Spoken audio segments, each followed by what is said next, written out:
आप भी तो यहाँ हैं। हम तो यहाँ मातृभूमि का कर्तव्य निभाने आए। और मैं मातृत्व का। आप ऐसे भावुक निर्णय लेंगी तो कैसे चलेगा सरकार? यहाँ स्थिति सामान्य नहीं है, युद्ध होने वाला है। अब हम युद्ध लड़ें या आप सबका ख्याल रखें? वो मैं नहीं जानती, बस इतना जानना चाहती हूँ कि मेरा बाजी कहाँ है, कहाँ गया है और क्यों। हट करो ना कहा। केशव, बाजी उस मुगल गुप्तचर को पकड़ने के बाद क्या करने वाला है? उसकी योजना क्या है? देखो, अगर तुम्हें कुछ पता है तो बता दो। बाजी को लगा कि हम मुगलों की तोपों का सामना नहीं कर पाएंगे, इसीलिए वो उस गुप्तचर का प्रयोग करके मुगलों के बारूद का पता लगाकर उसे चुराना चाहता है। क्या? बारूद चुराने गया? बारूद चुराएगा? आओ, वो क्या थाली में रखा हुआ मोदक है कि चुरा के लेके आएगा? मुगलों का बारूद है। अब अभी जाइए, अपने सिपाहियों को लेके जाइए और देखिए बाजी कहाँ है। कितने सिपाही होंगे वहाँ? 4000।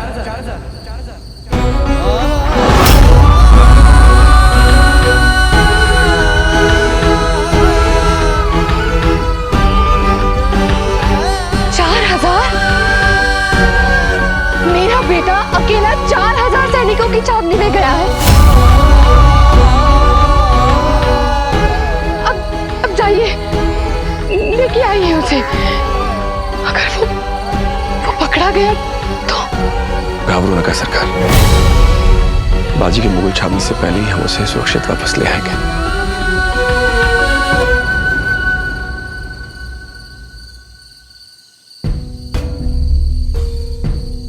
मंदार,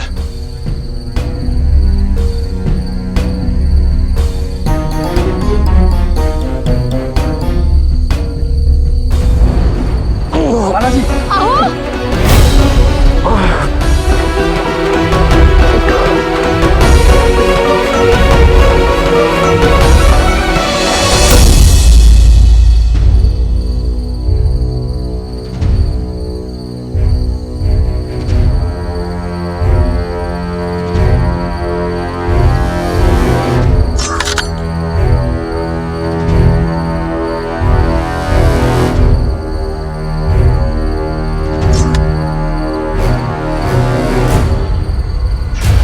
बाजी, तुम इन मुगलों के सामने अपने शस्त्र कैसे डाल सकते हो?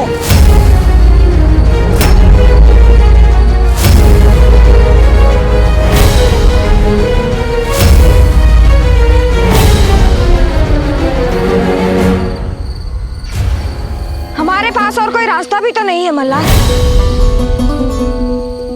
हम दोनों इतने सारे मुगल सैनिकों से नहीं लड़ सकते।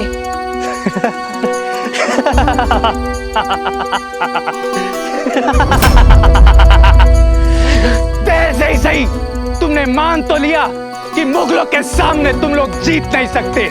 मराठियों की इससे बड़ी हार हो ही नहीं सकती। क्या बालाजी विश्वनाथ भट्ट के बेटे ने मुगलों के सामने घुटने टेक दिए?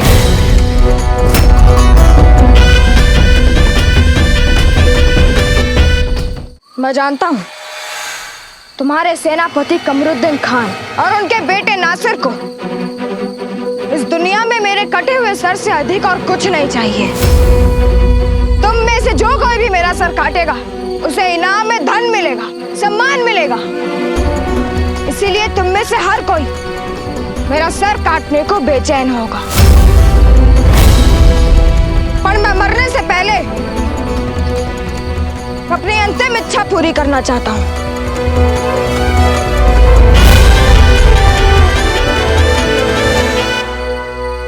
कैसी इच्छा? इसकी कोई बात मत सुनेगा, सीधे इसकी गर्दन काट के काम खत्म कर दीजिए। ये और इसका बाप बहुत ही चालाक है, जरूर इसमें इसकी कोई चाल है, जरूर। श्रीधर, देशद्रोही तो तू था ही, अब क्या अपने सभ्यता अपने संस्कार भी भूल गया? तू भली भांति जानता है कि यदि मरने वाले की अंतिम इच्छा पूरी नहीं हुई तो उसे मोक्ष प्राप्त नहीं होता, उसकी आत्मा भटकती रहती है। और यह जानने के बाद भी तू बाजी के साथ ऐसा कर रहा है, तू ऐसा कैसे कर सकता है श्रीधर? मोक्ष वोक्ष हम नहीं जानते, हम तो हमारे आका का हुक्म जानते हैं, और हमारे आका का हुक्म है इस लड़के की मौत।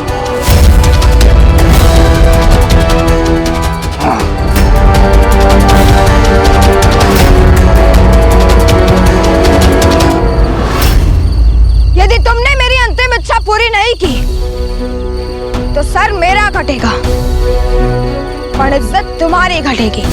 संसार तुम मुगलों पर हंसेगा कि तुम मुगल एक छोटे से बच्चे से इतना डर गए कि उसकी अंतिम इच्छा तक पूरी नहीं की। मैं तो यह देखकर अचंभित हूं कि इतने सारे मुगल एक छोटे से बच्चे से डर गए। वाह! तो यह है मुगलों की बहादुरी। आप इनकी बात मत सुनिए, इन्हें अभी इसी वक्त खत्म कर दीजिए, ये जरूर इनकी चाल है, जरूर।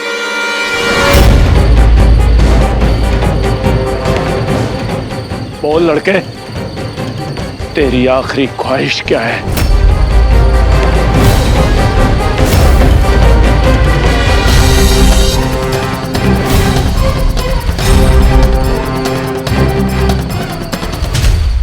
मेरे देश की मिट्टी मेरी भगवान है, और मेरी अंतिम इच्छा यह है कि मैं मरने से पहले सर से लेकर पांव तक अपनी देश की मिट्टी में स्नान करना चाहता हूं। मेरी भी यही इच्छा है कि मेरा शरीर सर से लेकर पांव तक मेरी मातृभूमि की मिट्टी से रंगा रहे।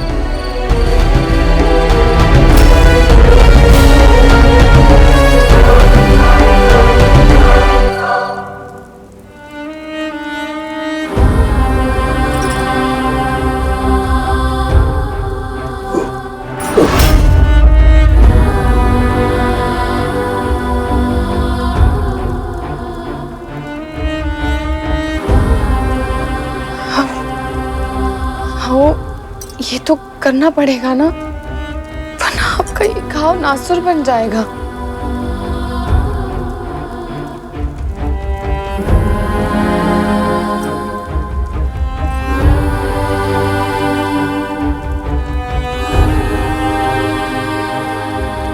चन्ना भाऊ, भीऊ, तू डर मत। तुझे याद है आने से पहले तूने आई को वचन दिया था कि चाहे कुछ भी हो जाए तू डरेगी नहीं, और अब तू अपने वचन से पीछे नहीं हट सकती। आओ बच्चों, तुम मेरे साथ चलो। या चलो। नहीं, हम अपने आई बाबा को छोड़कर कहीं नहीं जाएंगे।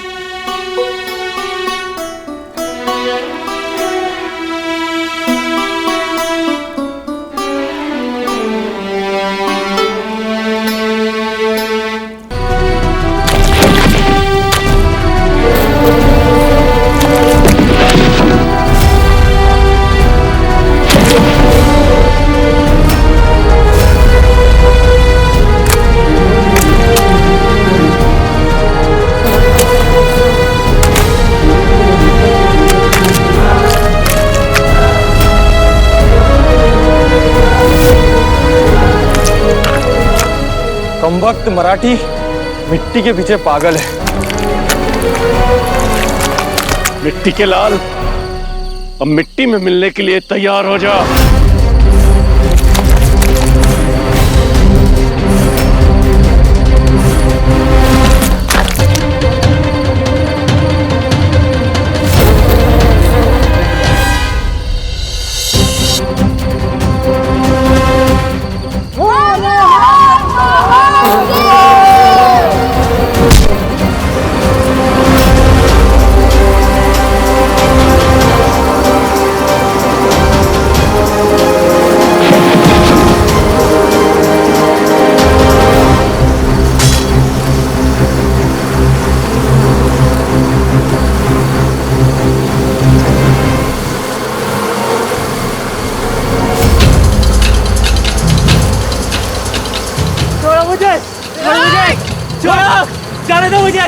छोड़ दो मुझे, भगवान के लिए छोड़ दो। इतनी जल्दी में कहाँ जा रहे हैं श्रीधर जी? अभी तो आपका हमारा एक आवश्यक काम करना बाकी है।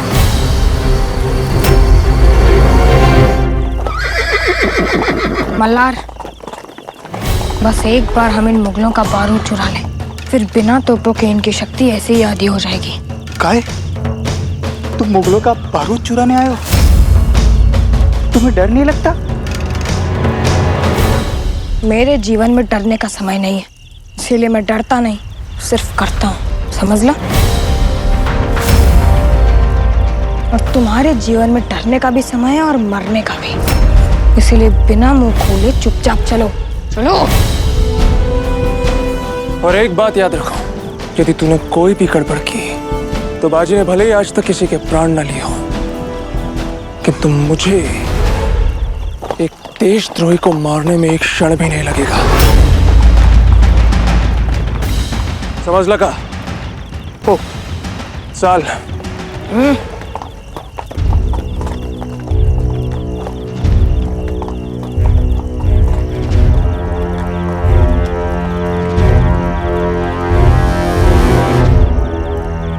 मैं यहाँ के सुरक्षा प्रमुख से मिलने आया हूँ। हमें सख्त ताकीद दी गई है, जनाब कमरुद्दीन साहब के हुक्म के बिना कोई अंदर दाखिल नहीं हो सकता। भगवान के लिए ऐसा मत करो। अब यदि तुम लोगों ने मुझे सुरक्षा प्रमुख से मिलने नहीं दिया तो बहुत बड़ी गड़बड़ हो जाएगी। मुझे उन्हें जनाब नासिर साहब का एक बहुत ही जरूरी पैगाम देना है। क्या पैगाम है, हमें बताओ। ये बात बहुत ही गोपनीय है, मैं सिर्फ उन्हें ही बता सकता हूँ। इस पर एतबार नहीं ना सही, कम से कम हम पर तो होना चाहिए। तुम कौन हो?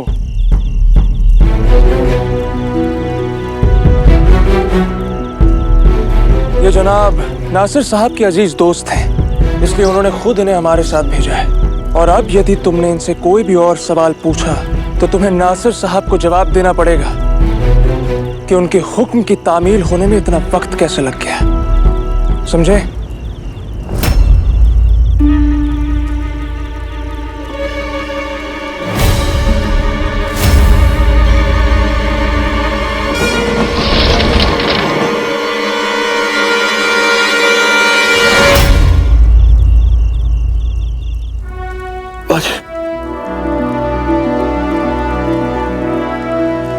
बाबा, भियू, तू बाबा के पास रुक, हम आई को बताकर आते हैं कि बाबा को होश आ गया।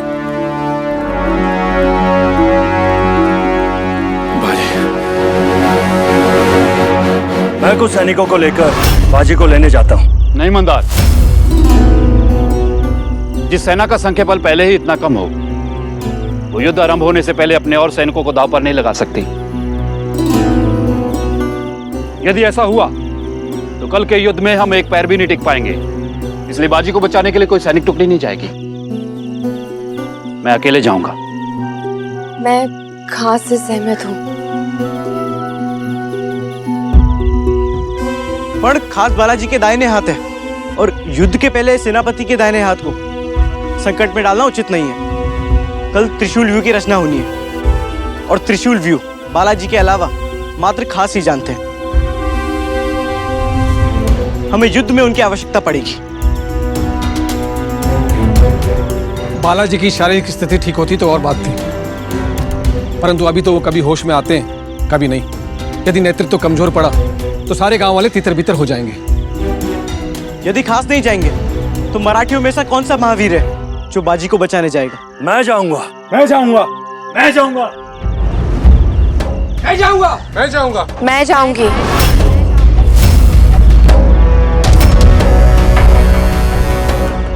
अपने पुत्र को बचाने मैं जाऊंगी।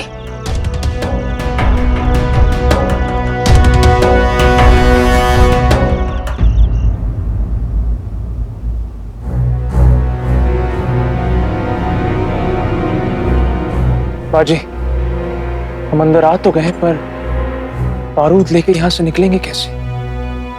मैं भी तो वही सोच रहा हूँ। काय, तुम दोनों को ये भी नहीं पता कि तुम यहाँ से बाहर कैसे निकलोगे? तुम दोनों नहीं, कहो हम यहाँ से बाहर कैसे निकलेंगे, क्योंकि अगर हम यहाँ मरे तुम्हें भी साथ लेकर मरेंगे।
कौन हो तुम? और तुमने हमें झुककर सलाम क्यों नहीं किया? मैंने पूछा, तुमने हमें झुककर सलाम क्यों नहीं किया?